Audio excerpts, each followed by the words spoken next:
Hi, it's Antonia Dodge and Joel Mark Witt with Personality Hacker, and we are continuing our series with Beatrice Chestnut about the Enneagram Roadmap, the new program that Personality Hacker has published with Beatrice Chestnut. And if you've been following our series, you know that we've talked a little bit about what the Enneagram is, the history of it. We've talked about some of the things that it can do for a person in personal development and growth. But what we want to talk about in this video is how to figure out what your Enneagram type is. Beatrice in the last video talked about how she was very fortunate to be diagnosed by somebody who was one of the first people to bring the Enneagram into popularity in the United States. And then I contrasted that with my experience of taking approximately 2 years to figure out my personality type and really settle on one. So Beatrice, had I known you when I was trying to figure out my type, what would have been some of the principles you would have suggested in order to land on my best fit Enneagram type?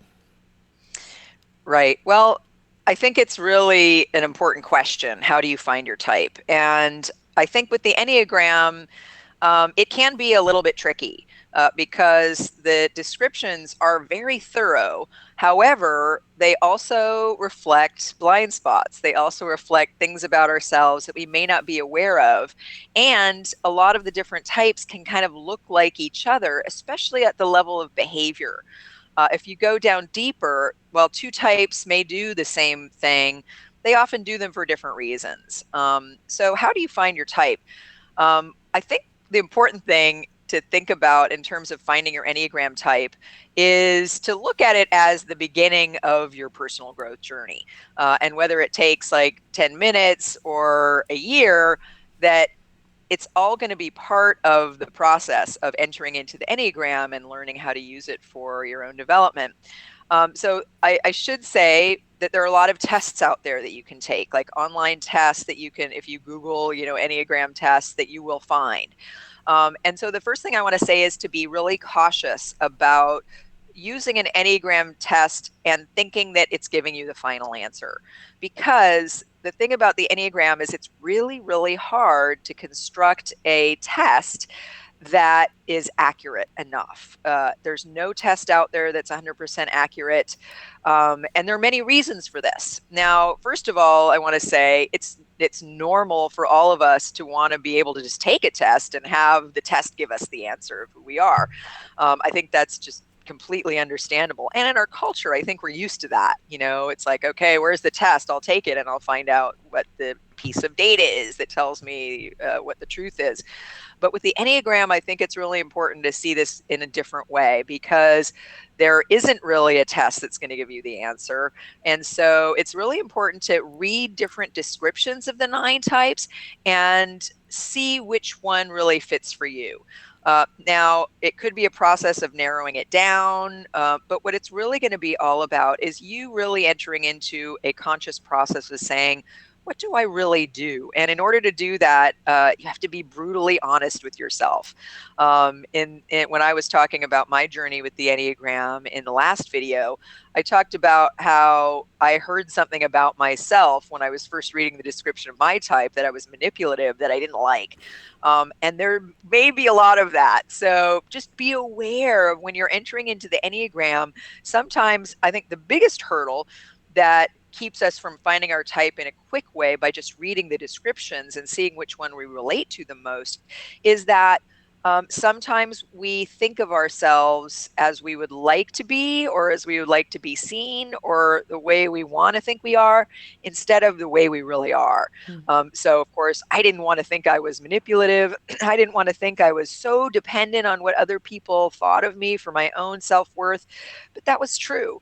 And again, there were reasons for that. And part of it was learning about that. And that's, again, part of the Enneagram journey of development that you take when you do find your type.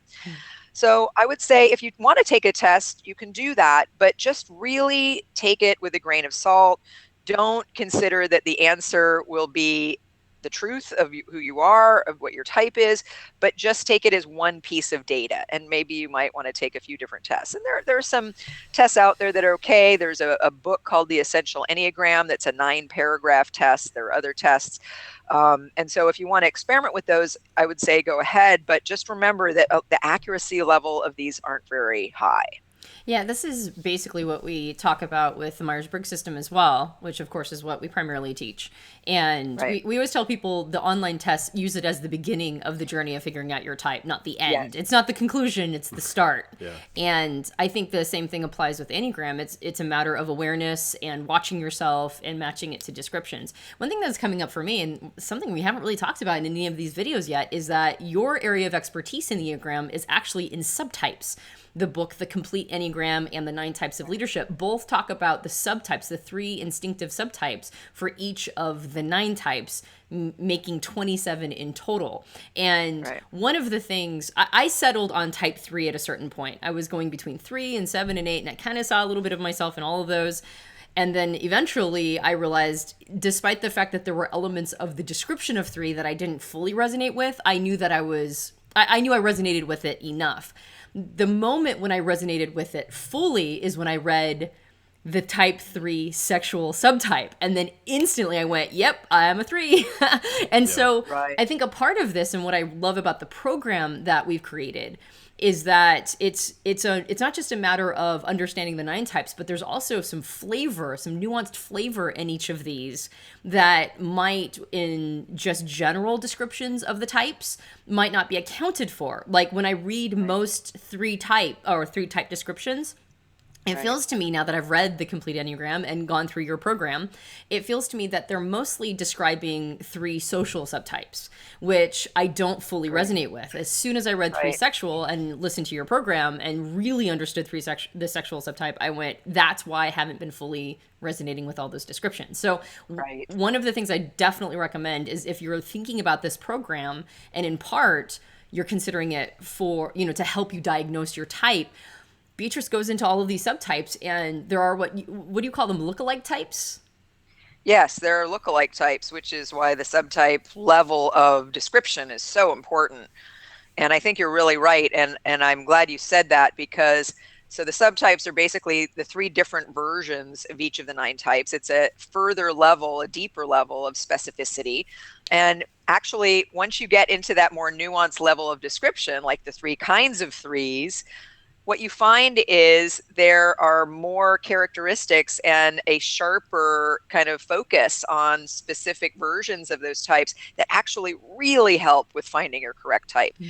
For instance, a lot of people may not find their type very easily, but they may be one of the subtypes that isn't very well described when you're just reading an account of the 9 types. And this is why I really love that in the Enneagram roadmap, you encouraged me to really talk fully about the subtypes, and that we took time for that, because I think it's such an important piece. And like, for instance, there's a type, the self-preservation 4.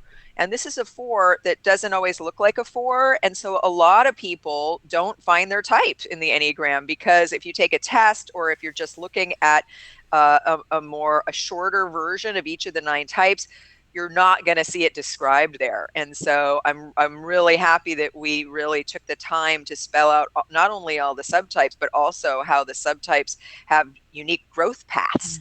So even within type 4, of the 3 different type 4s are going to have different growth paths. So I think, like, reading in depth about the 9 types, and especially the 27 subtypes, is going to be the absolute best way to find your type. And again, it's going to be a process of you being really honest with yourself. Am I like this, or am I more like this? And I will say, at the back of my book, The Complete Enneagram, I also have an appendix where I compare all the pairs of types together and talk about their similarities and differences. So if, let's say, you've narrowed it down to 2, that's a good thing to look at to see, okay, how can I really understand what the differences and distinctions are between, say, a 2 and a 6, or 3 and an 8. I have a very similar experience to Antonia as well. The subtype thing I can't talk more highly of, because I knew I was in Enneagram 6, and when you were here, I had some confusion on some of the subtype based on that, and we had some conversation when you were here in the studio shooting. Literally going through the program we're creating here at Personality Hacker helped me understand more about my type. Like, watching the program as we're creating it in the studio, and then conversations afterward, helped me arrive at my specific type as well, and get a lot more clarity around not just my type, but the growth path for my type, which I'm just hugely grateful for. Like, Even if Right. even if the program, if no one ever invests in this program, like, I got such a personal benefit from it. Yeah. It's amazing. Like, I was so happy to have you here and to be able to work through Yeah. that, because it was really impactful for my life and my personal growth journey in myself Yes. too.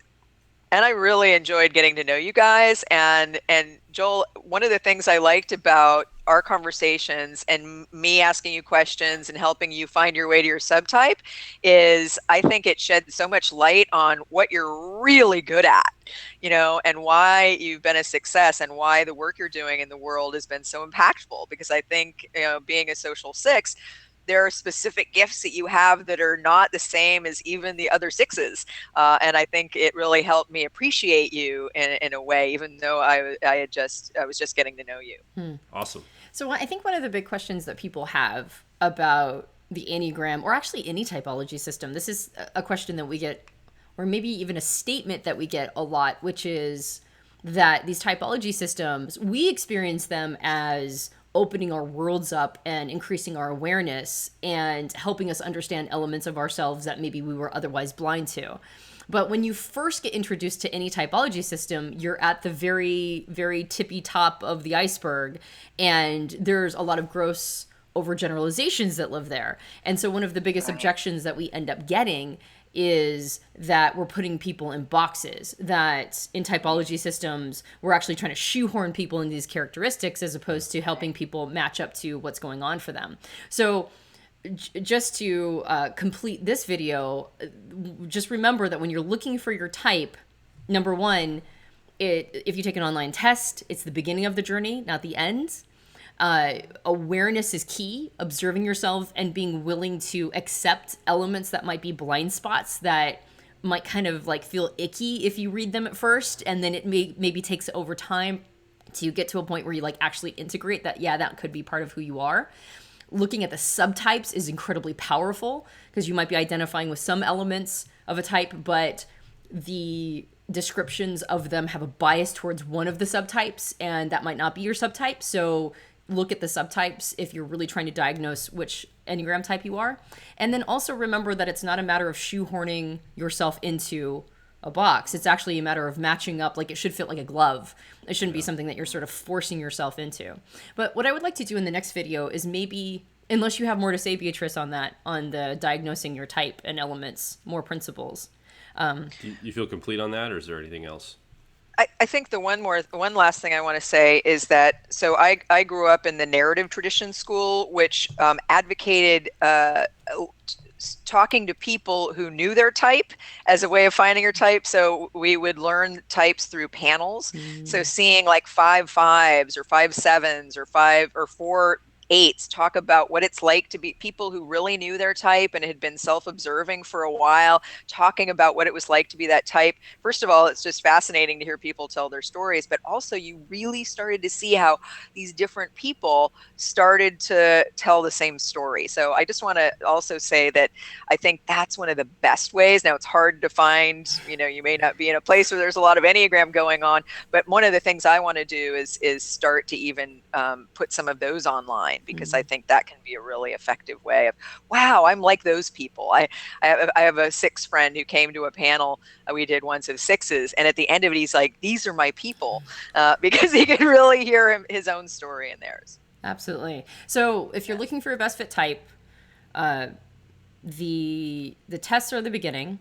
Awareness is key, including blind spots. Deep dive into the subtypes.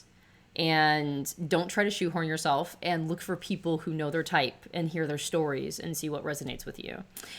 What I want to do, though, in the next video is I'd like to talk about some of the objections, like Enneagram puts people in boxes, and maybe some of the other objections that people oftentimes come up with, and see if this program maybe addresses some of those objections, and just kind of have a little conversation around what the Enneagram is and what it isn't. So we will see you on the next video.